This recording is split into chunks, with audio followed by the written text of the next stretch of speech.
자, 지난주에도 이제 기도에 대해서 봤는데요.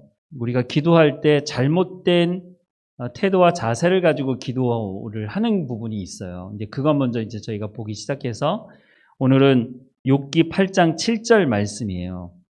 너무 유명한 말씀인 것 같아요. 왜 유명해졌는지는 글쎄요. 왜 유명해졌는지는 저도 잘 모르겠지만 하여튼 유명한 말씀이 됐어요. 욥기에 어떤 말씀이 기록이 되어 있는지 모르는 분이 너무 많은데 이 한 구절은요. 욥기가 어떤 내용인지 전혀 모르는 분들도 이 한 구절은 거의 아시는 분들이 많아요. 왜 그렇게 됐는지 한번 좀 살펴보죠.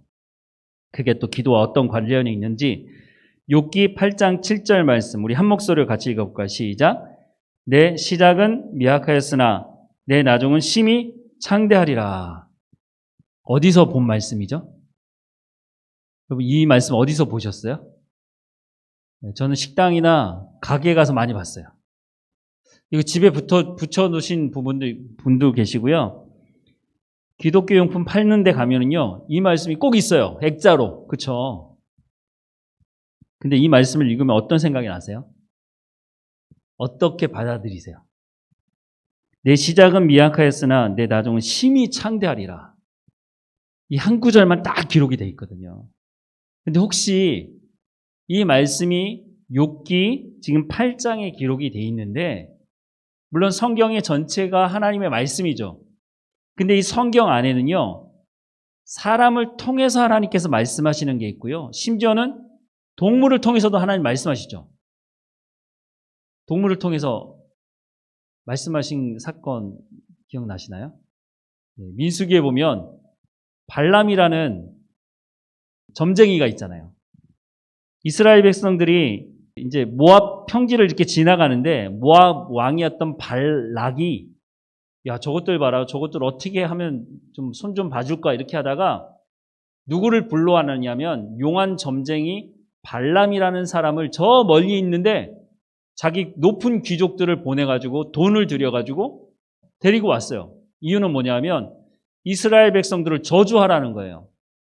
아마 이 용한 점쟁이가 자기가 얘기를 하면 실제적으로 그런 일들이 이루어진 것들이 있나 봐요. 그러니까 얼마나 유명했는지 저 멀리 떨어져 있는 나라에 사는 사람을 돈을 얼마나 들였는지 모르겠지만 높은 귀족들까지 보내가지고 데리고 왔으니까 아마 용한 점쟁이였을 거라고 생각이 드는데 그런데 이 오는 과정에 있어서 처음에 사람을 보냈을 때 이 발람이 하나님의 말씀을 들어보고 내가 결정하겠다 그랬는데 하나님이 가지 말라고 그랬거든요. 그래서 안 가겠다고 해서 되돌려 보냈는데 그 다음에는 더 높은 귀족들과 더 많은 돈을 가지고 온 거예요. 그러니까 마음이 혹한 거예요. 분명히 하나님이 가지 말라고 그랬으면 안 가면 되는데 이 점쟁이가 그 돈과 그 높은 사람들 보면서 뭐라고 얘기하냐면 여기 우리 집에 잠깐만 오늘 하루 저녁 머물러 봐. 내가 하나님께 다시 한번 물어볼게. 뭘 다시 물어봐요. 하나님 가지 말라고 그러면 안 가는 거지. 그리고 나서 하나님 말씀을 들었는지 안 들었는지 길을 떠나는 거예요. 그런데 가다가 하나님의 사자가 그 길을 막죠. 근데 그거를 발람이라는 이 점쟁이는 보지 못했고 누가 봤어요? 나귀가 보죠. 나귀가. 발람이 탄 나귀가 그래서 자꾸 피해가려고 죽기 싫으니까 그러다가 나귀가 발람에게 얘기를 하죠. 너 왜 말을 안 듣냐 이거죠. 하나님께서 사람을 통해서도 말씀하시고 하나님이 직접 말씀하시기도 하고 하나님께서 선지자나 예언자나 다른 어떤 사람들을 통해서 말씀하기도 하시고 동물을 통해서도 말씀하시죠. 성경에 보면은요. 하나님의 말씀인데 전체를 보면 사람의 말도 있어요. 심지어는 사탄의 말도 있죠. 못 믿어 하시는 눈치시네요. 예수님이 40일 금식하고 사탄이 와서 뭐라 그래요? 사탄이 말하잖아요. 돌이 떡이 되게 하라 맞죠? 그렇게 하라고 얘기했잖아요. 그 성경에 기록되어 있는 말씀이잖아요. 근데 어쨌든 내 시작은 미약하였으나 내 나중은 심히 창대하리라는 이 말씀이 성경에 기록이 되어 있다고요. 그것도 욥기 8장에.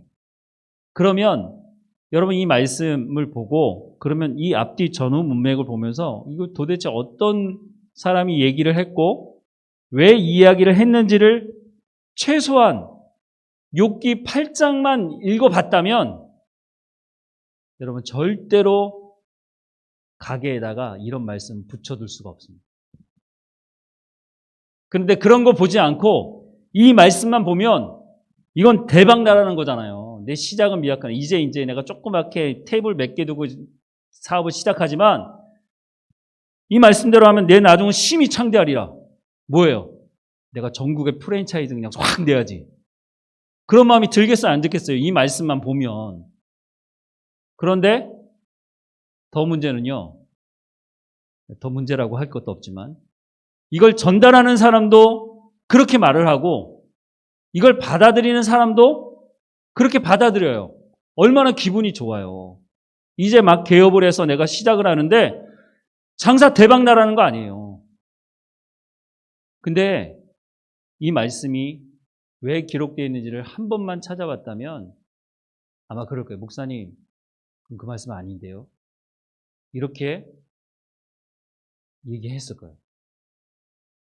이 말씀이 어떻게 나오느냐면요.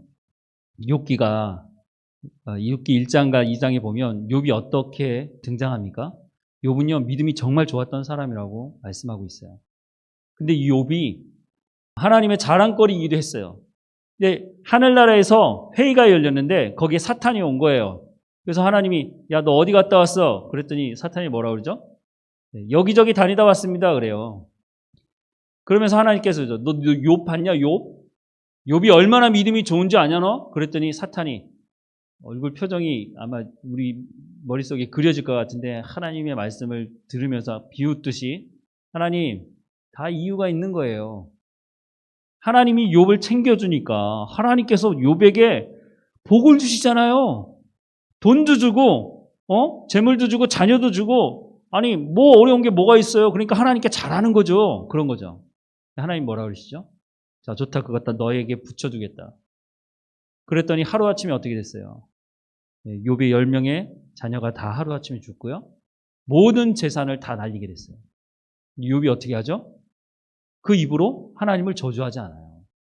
그리고 나서 시간이 얼마 지나고 나서 사탄이 또 하나님 앞에 갔는데 야, 너 지난번에 네가 그렇게 해가지고 이렇게 했더니 욥이 나를 저주하든 아니지 않느냐? 라고 했더니 사탄이 또 뭐라 그러죠? 하나님 모르시는 말씀입니다. 아직 욥 몸뚱이가 괜찮지 않습니까? 그래서 하나님께서 그것도 허락하시죠. 단 생명은 건들지 말라고 말하시죠. 그리고 나서 욥에게 질병이 하나 생기는데 얼마나 몸이 가려운지 기왓장으로 몸을 긁었다고 말하고 있습니다. 여러분 그냥 손으로 긁어서 피가 나도 얼마나 괴로운데 얼마나 가려웠으면 기왓장으로 긁었을까요? 그 몸이고 얼굴이고 정말 사람의 형상이 아니었을 가능성이 높습니다. 이 모습을 보고 있는 아내가 뭐라고 그러죠? 차라리 하나님을 저주하고 죽으라고 할 정도로. 욥만 괴로움을 당한 게 아니에요. 욥은 자기 몸이 그렇게 괴로움을 당했지만 욥의 아내도요. 욥의 10명의 자녀는 욥 혼자만 낳았습니까? 욥의 아내도 10명의 자녀를 잃은 것에 대한 그 고통과 그 아픔이 있거든요. 근데 그 사람들은 별로 그거에 대해서 관심이 없는 것 같아요. 어쨌든 욥이 그렇게 된 상태에서 친구들이 위로하러 왔어요. 와서 보니까 할 말이 없는 거예요. 이게 우리가 사람들을 위로할 때도요. 어느 정도 해야지. 근데 이게 너무 도가 지나쳐버리면요. 가서 해줄 말이 없는 거예요. 그러니까 7일 정도 일주일 동안 욥을 위로하러 왔던 친구들이 아무 말도 못하게 된 거죠. 그러고 나서 이제 말을 하나씩 꺼내게 됩니다. 친구들이 욥을 너무너무 사랑하는 마음으로 한 말씀 중에 한 말씀이 오늘 본문에 와 있어요. 좀 전에 읽었던 내 시작은 미약하였으나 내 나중은 심히 창대하리란 말이에요. 왜 이 말을 했느냐면 그 당시에 사람들의 세계관은요. 어떤 그 가치관과 세계관을 가지고 있느냐면 인과응보 세계관을 가지고 있어요. 그러니까 하나님 말씀에 순종하면 복을 받고 하나님 말씀에 불순종하면 벌을 받는다고 하는 그러니까 성경의 전체에 흐르는 그 세계관 중에 하나예요. 이게 맞기도 해요. 하나님께 그렇게 말씀하시잖아요. 내 말을 잘 지켜 행하면 하나님 어떻게 하시겠다고요? 내 자녀에게 1000대까지 내가 복을 주겠다고 하는 말씀하시잖아요. 하나님의 약속이에요. 하나님 말씀에 순종하면 하나님의 복을 주신다는 게 맞는 말이긴 해요. 근데 이 말이 욥에게는 맞아요, 안 맞아요? 하나님께서 욥을 칭찬할 정도로 믿음이 좋은 사람이었는데 욥은 지금 하늘에서 어떤 일이 일어나는지 전혀 몰라요, 그냥. 근데 욥은 자기가 지금 고난당하고 있잖아요. 모든 것을 잃었어요. 자기 몸도, 가족도, 재산도 하루아침에 다 잃어버렸어요.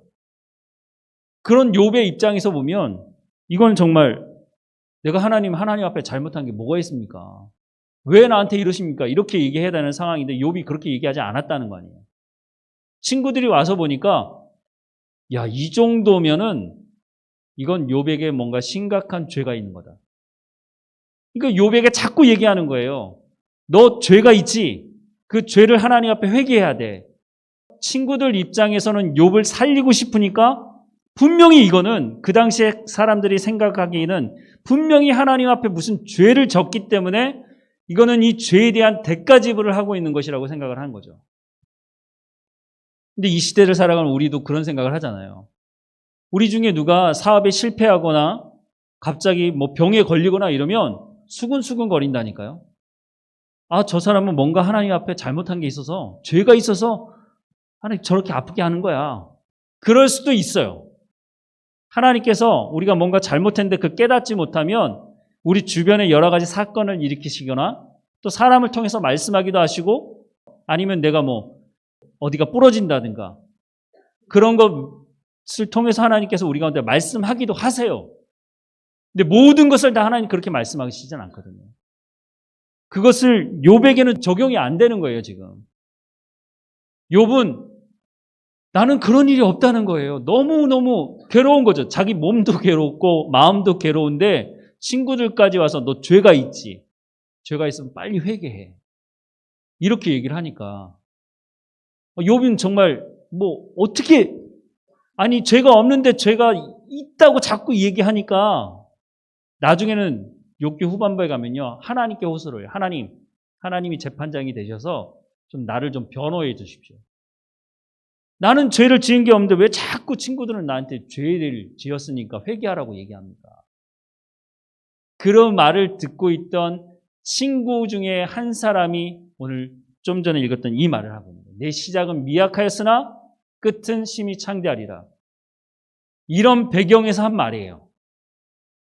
즉 회개하면 지금이라도 회개하면 하나님께서 너를 다시 회복시켜 주실 거다. 이 말을 하고 싶어서 이 말씀을 한 거예요. 이런 배경에서 나온 이 말씀을 가지고 사업장에 붙여놓으면 그러면 그게 회개하라는 얘기, 이제 개업한 사람한테 회개하라고 하는 얘기잖아요, 이게. 당신 이 사업 시작했는데 하나님 앞에 죄가 있으니까 회개해. 그러면 하나님께서 당신을 다시 회복시켜 주실 거예요. 아니 이런 말씀을 어떻게 저는 알고 붙여놓은 건 아닌 것 같아요. 제가. 모르니까. 그냥 누가 선물해 줬으니까 그냥 말씀만 읽으면 야 그렇지. 야 내가 대박 나겠구나. 그런 마음을 가지고 붙여두지 않았을까 하는 생각을 합니다. 우리가 신앙생활을 이렇게 하고 있다. 무조건 많은 것을 가지고 무조건 풍요를 누리는 것이 최고의 복이라고 생각을 하는 거죠. 물질 만능주의 세상 속에 살다 보니까 돈 많은 것이 복을 받은 것이고 성공해서 더 높은 자리에 올라가는 것이 성공한 것이 복을 받은 것이라고 생각을 하는 거죠. 복이 될 수 있습니다. 그런데 그것이 정말 복이 되려면 하나님께서 주셨다는 것을 가지고 겸손할 줄 알아야 되는데 이스라엘 백성들은 그렇게 하지도 않았어요. 근데 우리도 그럴 가능성이 높아요. 우리가 하나님 앞에 어떤 것을 가지고 기도하죠? 대부분이 풍요를 위해서 기도해요. 풍요. 하나님 더 많이 주십시오. 내가 지금 사업하고 있는데 더 많이 사업이 더 번창하게 해주십시오. 우리가 하나님 앞에 기도하는 내용들을 보세요. 다 잘 먹고 잘 사는 것과 연관이 돼 있어요. 지금은 만족할 수 없습니다, 하나님. 그러니까 그런 마음과 태도와 자세를 가지고 있으니까 욥기 8장 7절 말씀이 눈에 들어오는 거예요. 앞뒤에 무슨 배경을 가지고 있는지 전혀 관심이 없고 찾아보지도 않고 이 말씀만 갖다가 내 마음에 새겨놓고 걸어놓고 하나님 더 많이 주십시오. 이렇게 말씀하시지 않았습니까? 내 시작은 미약하지만 나중은 심히 창대하리라고 말씀하셨으니까 하나님 많이 주십시오. 많이. 지난번에도 한번 말씀드렸지만 건강해야 됩니다. 하나님이 우리의 건강에 대해서 얼마나 관심이 많은지 나중에 내기 말씀을 통해서 말씀드릴게요. 저도 제 건강을 잘 챙기지 못해서 어떻게 보면 하나님 말씀에 잘 순종하지 못하는 부분이 있어요. 내 건강을 내가 챙기고 내 몸을 건강하게 만들어가는 그것이 하나님의 뜻과 무슨 관계가 있느냐? 아니요. 지극히 큰 관계가 있습니다. 하나님의 관심이 거기 있어요. 그래서 우리가 하나님 앞에 건강을 위해서 기도할 수 있는 거예요. 근데 그 건강을 가지고 뭘 하겠다는 거예요? 내가 건강해서 그 건강을 가지고 타락하는 데 사용한다. 건강 안 한 게 낫죠, 차라리. 내가 내 건강을 가지고 죄 짓는 일을 한다. 건강이 오히려 내 가운데 있는 것이 저주가 될 수도 있거든요. 하나님, 더 많은 돈을 주십시오. 그러면 내가 하나님의 일을 위해서 더 많이 헌신하겠습니다. 그런 사람도 있죠. 부자가 다 나쁜 게 아니에요. 부자가 되는 것이 잘못된 거라고 성경은 말씀하고 있지 않아요. 그런데 예수님이 그런 말씀하시죠. 부자가 천국에 들어가는 것은 낙타가 바늘귀로 들어가는 것보다 힘들다는 거예요. 그 제자들이 아니 그러면 다 부자들은 천국 못 갑니까? 이렇게 물어보잖아요. 예수님은 그거 말씀하시는 거 아니에요. 하나님은 낙타가 바늘귀로 들어가는 것보다 더 힘든 일로 다 가능하게 하신다. 그것을 얘기하는 것이 아니고 부유함을 가지고 이 모든 것을 가지고 자기 혼자 이럴 때는 이제 먹는다고 안 하고 처먹는다고 그러죠. 하나님이 주신 것을 가지고 하나님의 방법대로 사용하지 않는 거예요. 그런데 더 많은 것을 달라고 얘기해요. 지금까지 준 것도 많은데 더 달라는 거예요. 만족을 할 수 없다는 거예요. 그렇게 우리가 기도할 때 그런 자세와 태도를 가지고 기도하는 것은 잘못된 것이라는 거예요. 성경은 우리 가운데 자족하라고 말씀하고 있습니다. 그것이 많던 적던 1달란트 가진 사람에게 5달란트 가진 사람은 엄청나게 많이 받은 거예요. 어떤 사람은 똑같은 시간에 공부하는데 어떤 사람은 서울대를 가고요. 어떤 사람은 지방의 대학도 가기 힘든 사람이 있어요. 그러면 지방의 대학도 가기 힘든 사람은 그러면 그 사람은 그만 살아야 되나요? 그 사람은 그 사람이 할 일이 있어요. 좋은 대학 나왔다고 해서 모든 사람이 잘 먹고 잘 사는 게 아니에요. 대학을 못 간다고 해서 그 사람의 인생이 망치는 것도 아니에요. 물론 학생이 해야 될 일이 열심히 공부하는 것이어야죠. 직장 다니는 사람이 열심히 가서 직장에서 일하는 게 마땅한 거죠. 마땅히 자기가 해야 될 일은 맞지만 다시 돌아와서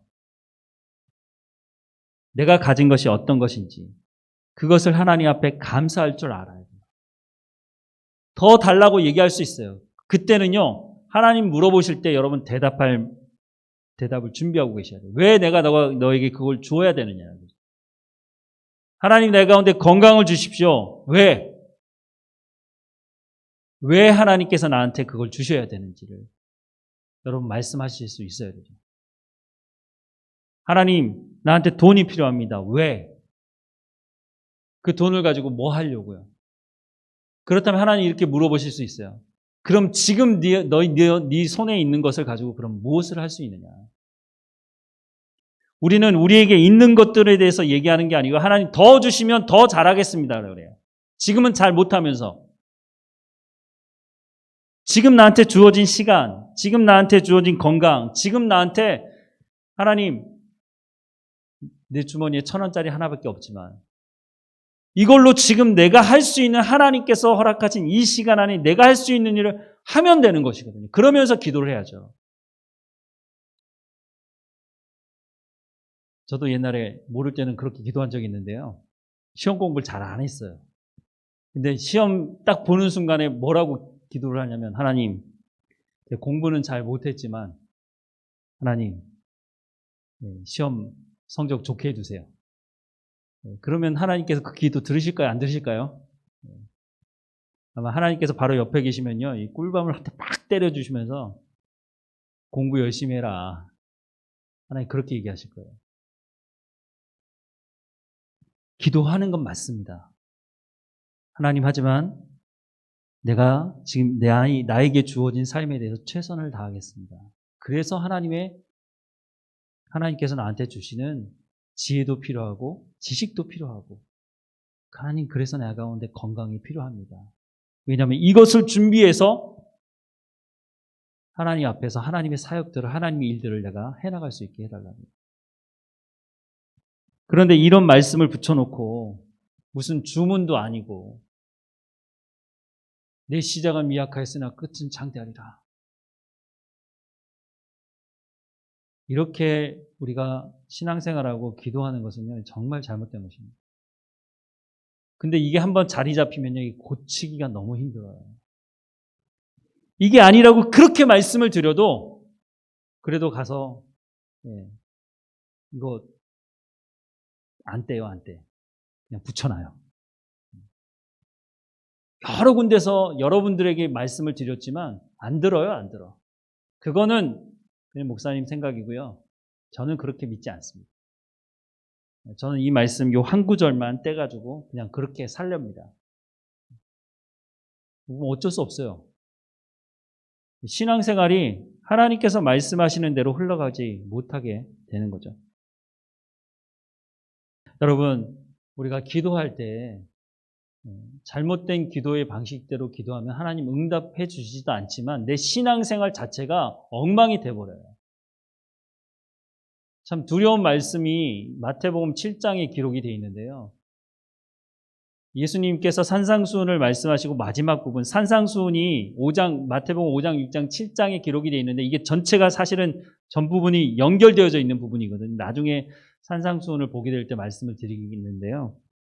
산상수훈 마지막 부분에 예수님께서 이런 말씀을 하세요. 주여 주여 하는 자마다 다 천국에 들어가지 않는다는 거예요. 좀 충격적인 얘기거든요.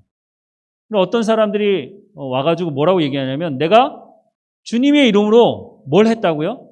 선지자 노릇하고 병자도 고치고 많은 능력을 행하고 귀신도 내어 쫓았다는 거예요. 그랬더니 뭐라고 말씀하시죠? 내가 너희를 도무지 알지 못하겠다고 말씀하세요. 이거 얼마나 충격적인 얘기예요. 아니, 내가 분명히 주님의 이름으로 귀신도 내어 쫓았고 권능도 행하고 많은 일을 했는데, 아니 예수님이 모른다고 말씀하시면 이거 어떻게 되는 거예요? 그러면서 예수님 뭐라고 말씀하시죠? 불법을 행한 자들아, 내게서 떠나가라. 야, 이거는 정말 심각한 겁니다. 나는 구원받은 줄 알고 그렇게 살아왔는데 마지막 순간에 내가 널 모르겠다고 하는데 그거 뭐 어떻게 해요? 예수님이 모르신다는데. 근데 거기 힌트가 있어요. 불법을 행한 자들아. 불법이 뭐예요? 법대로 안 했다는 거잖아요. 거기서 말하는 법이 뭐예요? 하나님 말씀대로 안 한 사람들이에요. 이 사람들이 실제적으로 많은 능력을 행했어요. 그런데 능력은 행했는지 모르겠지만 하나님 말씀대로 살지 않았어요. 이스라엘 백성들이요, 하나님의 놀라운 은혜를 경험합니다. 출애굽한 이스라엘 백성들뿐만 아니라 가나안 땅에 들어간 사람들도 놀라운 하나님의 은혜들을 경험해요. 근데 그 사람들이 어떻게 하죠? 하나님의 말씀에 불순종해요. 우상을 섬겨요. 끝까지 하나님은 그 사람들을 변화시키려고 말씀하시고 또 말씀하시지만,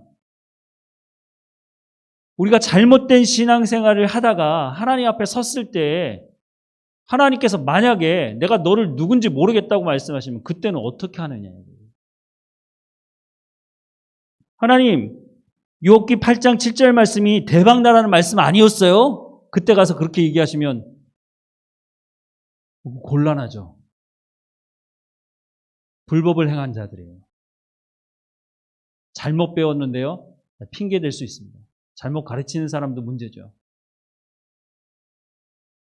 잘못 배웠다고만 그렇게 말씀하실 거예요? 내가 조금만 신경 쓰면은요, 내가 성경을 읽어보면, 제가 지금까지 말씀드린 이 욥기 8장은요, 여러분 그냥 집에 가서 한번 쭉 읽어보시면 금방 알아요. 누가 그렇게 얘기했다더라 하고 신앙생활 하실 겁니까? 어떤 유명한 목사님이 그렇게 얘기하셨는데요.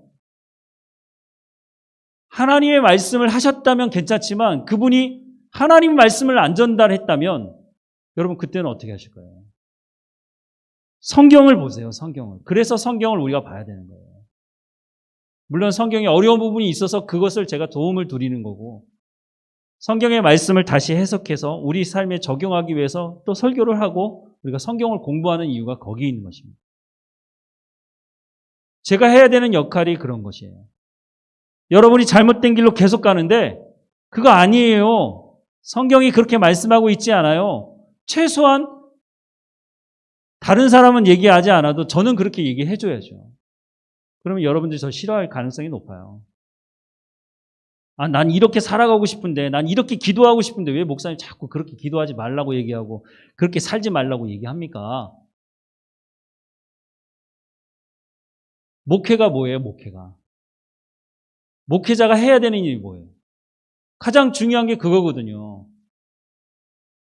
근데 저도 여러분들하고 싸우기 싫고 여러분들하고 감정이 안 좋은 교회에 딱 왔는데 이 목사님 무슨 얘기하나 째려보고 있으면 설교하는 저도 무서워서 설교하겠습니까? 저도 여러분들과 싸우기 싫고 여러분들하고 감정이 틀어지는 거 싫어요. 그런데 잘못된 신앙생활을 하고 있는데 그게 아니라고 얘기를 그럼 누가 해줄 거예요? 여러분 주변에 있는 사람들이 그 얘기 해줄 것 같아요? 안 해줘요. 몰라서도 안 해주지만 왜 내 저 사람하고 등지고 살아갈 필요가 뭐 있어? 뭐 저 사람은 그렇게 살든가 말든가. 저래도 그 얘기를 해줘야 될 거 아니에요. 제가 여러분들에게 잘못된 신앙생활을 하실 때 그게 아닙니다라고 얘기했을 때 여러분 들을 수 있는 수준이 되셔야 돼요. 물론 하나님의 말씀이 선포될 때 여러분들이 하나님께서 말씀을 듣도록 하나님 앞에 기도하고 있지만 직접적으로 그건 아닙니다라고 얘기했을 때 그것을 받아들일 만한 사람이 아닌데 얘기하면요 튕겨나가게 돼 있어요. 관계가 깨지려고 그래요. 그런데 그것을 해야 될 때는 해야 되는 것이죠. 예레미야 선지자가 마지막 예레미야 선지자는 예루살렘의 성벽이 무너지고 성전이 무너지는 걸 봤잖아요. 근데 예레미야 선지자가 뭐라고 선포했어요? 하나님 말씀을 살고 싶으면 바벨론에 항복하라고 얘기한 거예요. 매국노죠, 매국노. 우리나라가 일제 강점기가 있었는데 일본 사람이라 해야 되나, 놈이라 해야 되나. 하여튼 들어올 때 우리나라 사람한테 우리나라 한 목회자가 여러분 살고 싶으면 일본이 들어올 때 항복하십시오 이렇게 얘기한다면 뭐라고 얘기하겠어요? 저런 미친놈 아니야 저거? 예레미야가 근데 그 얘기를 했다는 거 아니에요. 너희가 하나님 말씀에 불순종해서 하나님께서 바벨론이라는 나라를 들어서서 성전도 성벽도 다 무너뜨릴 건데 살고 싶으면 항복하라는 거예요. 그러니 예레미야가 제대로 살 수 있었겠습니까? 예레미야 죽이려고 하는 사람이 한둘이 아니었어요. 자기도 괴로운 거예요. 하나님 말씀을 전하는 게. 내가 뭐하러 하나님 말씀 전해가지고 사람들이 날 죽이려고 하느냐 이거죠. 근데 하나님께서 마음을 주시니까 예레미야가 말씀을 전하지 않을 수가 없는 거예요. 우리가 하나님의 말씀, 기도에 대해서 얘기하다가 여기까지 왔는데요. 기도도 신앙생활의 한 부분이잖아요. 따로 떼놓고 얘기할 수가 없는 거예요. 우리가 어떤 태도와 어떤 신앙의 자세를 가지고 있느냐는 거예요. 신앙생활 하면서. 여러분 다 신앙생활 잘하려고 교회 나오는 거잖아요. 아, 나 신앙생활 하면서 지옥 가야지. 이런 사람이 어디 있어요? 아무도 없어요. 내가 어떻게 해서든지 신앙생활 잘해야지. 어떻게 하는 것이 신앙생활 잘하는 것이지? 성경에서 뭐라고 말씀하고 있지? 그러니까 이 수요일에도 하나님 앞에 나와서 여러분 말씀을 듣는 거 아니에요? 그리고 시간이 남아서 할 일이 없어서 나오세요? 아니잖아요. 하나님께서 말씀하시는 것을 따라서 고쳐가야죠. 우리 중에 누구도 완벽하지 않으니까. 기도하는 것, 여기서부터. 우리가 지금 여러 가지를 배워왔지만 하나님 그냥 풍요를 달라고 하는 것이 아니라 하나님이 말씀하시는 말씀의 의미와 뜻을, 목적을 분명히 알고 내가 정말로 온전한 신앙생활을 할 수 있도록 인도해달라고 그렇게 기도해야 된다고 생각을 합니다. 한 걸음 한 걸음 한 수를 배부르겠습니까? 하나하나 우리가 다시 한번 우리의 모습을 다시 한번 돌아보면서 내가 정말로 불법을 행하는 자로 삶을 살아가고 있는 것인지 아니면 연약하지만 하나님 말씀에 순종하며 살아가고 있는지 우리가 정말로 1년, 2년, 10년을 지나면서 내가 하나님 앞에서 정말 성숙한 그리스도인으로 살아가는 모습을 나도 발견하지만 우리 주변에 우리 같이 신앙생활하는 사람들 안에서 야, 저 사람은 정말 작년하고 올해하고 다르다. 저 사람 내가 형상을 봐왔는데 저 사람 10년 전과 지금 정말 너무너무 하나님의 사람으로 자라가고 있다. 신앙생활의 목표가 거기 있어야죠. 우리가 예수 믿음으로 우리의 삶이 변하는 것이 가장 중요한 문제잖아요. 그런데 평생을 10년, 20년 이렇게 교회를 다녔는데 변한 게 하나도 없다. 그것만큼 억울한 게 어디 있어요. 우리가 예수 믿으면 변화가 되는 것이라고 성경은 말씀하고 있는데 예수 믿고 끊임없이 교회에 출석하고 하나님 말씀을 들었다고 하는데 삶의 변화가 없다? 그것만큼 속 터지는 일이 없는 거예요, 사실은. 내가 그 사람 아는데 그 사람은 10년 전이나 지금이나 똑같아. 그때나 지금이나 엉망이야. 여러분, 정말 여러분을 잘 알고 있는 친구에게 물어보세요, 한번. 내가 너하고 이렇게 오랫동안 사귀었는데 내 10년 전과 지금 뭐가 바뀌었냐? 내가 신앙생활하는 그리스도인이라고 하는데 내가 뭐가 바뀌었냐? 내가 정말 그리스도인다워 보이냐? 늦지 않았습니다. 지금부터라도 기도하는 그 제목부터 태도와 자세부터 바꾸면 그럼 반드시 바뀔 수밖에 없습니다. 왜냐하면 하나님이 우리를 바꾸시겠다고 예수님을 대가집을 하셨기 때문입니다. 하나님이 우리를 바꾸신다고 하는데 누가 맞겠습니까? 내가 하지 않겠다고 하면요, 그거는 안 돼요. 하나님은 우리가 자원함으로 순종함으로 따라갈 때 하나님께서 역사를 일으키 세우시지 내가 끝까지 가지 않겠다고 버티면요, 하나님 억지로 하지는 않으세요. 우리가 하나님 말씀을 제대로 보고 제대로 알고 제대로 살아가는 우리의 삶이 되기를 간절히 소망합니다. 기도하겠습니다. 사랑하는 하나님, 성경 말씀을 통해서 우리가 어떻게 기도해야 하는지를 배워가게 하옵소서. 우리가 잘못된 기도로 탐욕에 빠지지 않게 하시고 하나님 주신 것에 대한 감사를 잃지 않고 하나님 주신 것에 대한 감사함으로 우리 가운데 하나님의 나라와 하나님의 의를 이루어가는 삶이 될 수 있도록 인도해 주옵소서. 헛된 것을 구하는 기도가 아니라 하나님의 마음을 더 깊이 알아가는 기도가 되게 하시고 기도의 시간이 하나님과 더 친밀한 교제의 시간이 될 수 있도록 하나님 인도해 주옵소서.